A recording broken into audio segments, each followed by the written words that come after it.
নমস্কার। আমি ডক্টর রমিজ ইসলাম। আমি আমি ডক্টর রমিজ ইসলাম। আমি হলাম আপনার নেফ্রোলজিস্ট। আমি এই মুহূর্তে assistant professor nephrology department, KPC medical college হাসপাতাল, যাদবপুরে রয়েছি এবং এর সাথে অ্যাসোসিয়েটেড ভিজিটিং কনসালটেন্ট হিসেবে রয়েছি Tata medical centre, HP Ghosh হাসপাতাল, এইচসিজি ক্যান্সার সেন্টার এবং এর সাথে শুশ্রূষা নার্সিং হোম কাকুরগাছিতে, ইসলামিয়া হসপিটাল সেন্ট্রাল ক্যালকাটা এবং মারোয়ারি এসভিএস হসপিটাল।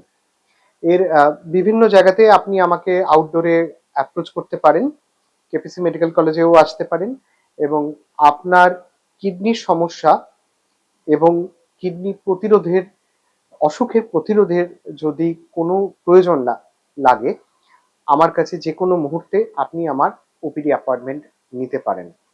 আমি DNB nephrology, MD general medicine, European society RCP UK nephrology আমার ফেলোশিপ রয়েছে, আর আমার এমবিবিএস ডিগ্রি রয়েছে। এর সঙ্গে আমার এমআরসিপি ডিগ্রি রয়েছে।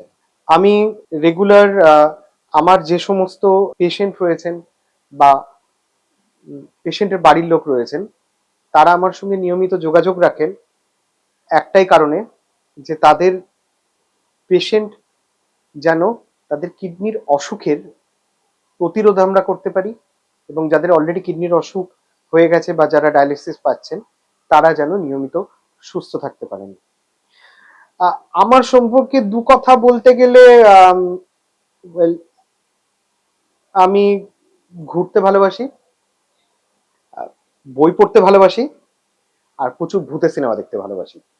বইয়ের মধ্যে বই পড়ার মধ্যে নেফ্রোলজির বই পড়া ছাড়া আর আমার ক্রাইম থ্রিলার খুব পছন্দ।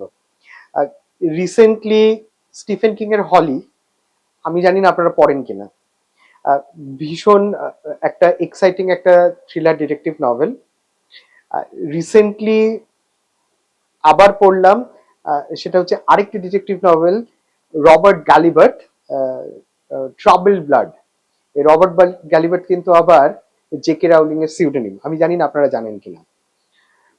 আর ঘুরতে একটা সময় প্রচুর জায়গায় পাহাড়ে একা একা বন্ধুদের সঙ্গে ঘুরে বেরিয়েছি বাইক চালিয়ে বিভিন্ন জায়গাতে।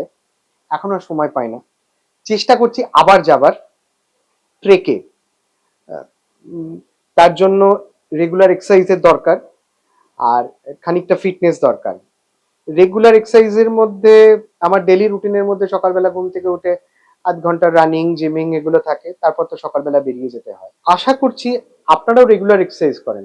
কতক্ষণ করেন আর কি কি এক্সারসাইজ করেন, আর আপনার ডায়েট সপ্তাহের মধ্যে 5 দিন কি হয়, আর আপনার যেদিন চিট ডে থাকে সেদিন আপনারা কি কি খান, কোন কুইজিন খেতে ভালো লাগে, আপনি কি নিজে রান্না করেন না বাইরে খান। যদি আমাকে যোগাযোগ করে ইন্টারঅ্যাক্টিভ সেশনসে জানান, আমিও একটু ইন্টারেস্টেড হব যে আপনারা অ্যাকচুয়ালি কি খাচ্ছেন আর কি করছেন রেগুলার লাইফে। আর যাদের কিডনির অসুখই রয়েছে, তারা রেগুলার কি করছেন আর কিভাবে নিজেদেরকে সুস্থ রাখছেন। নমস্কার।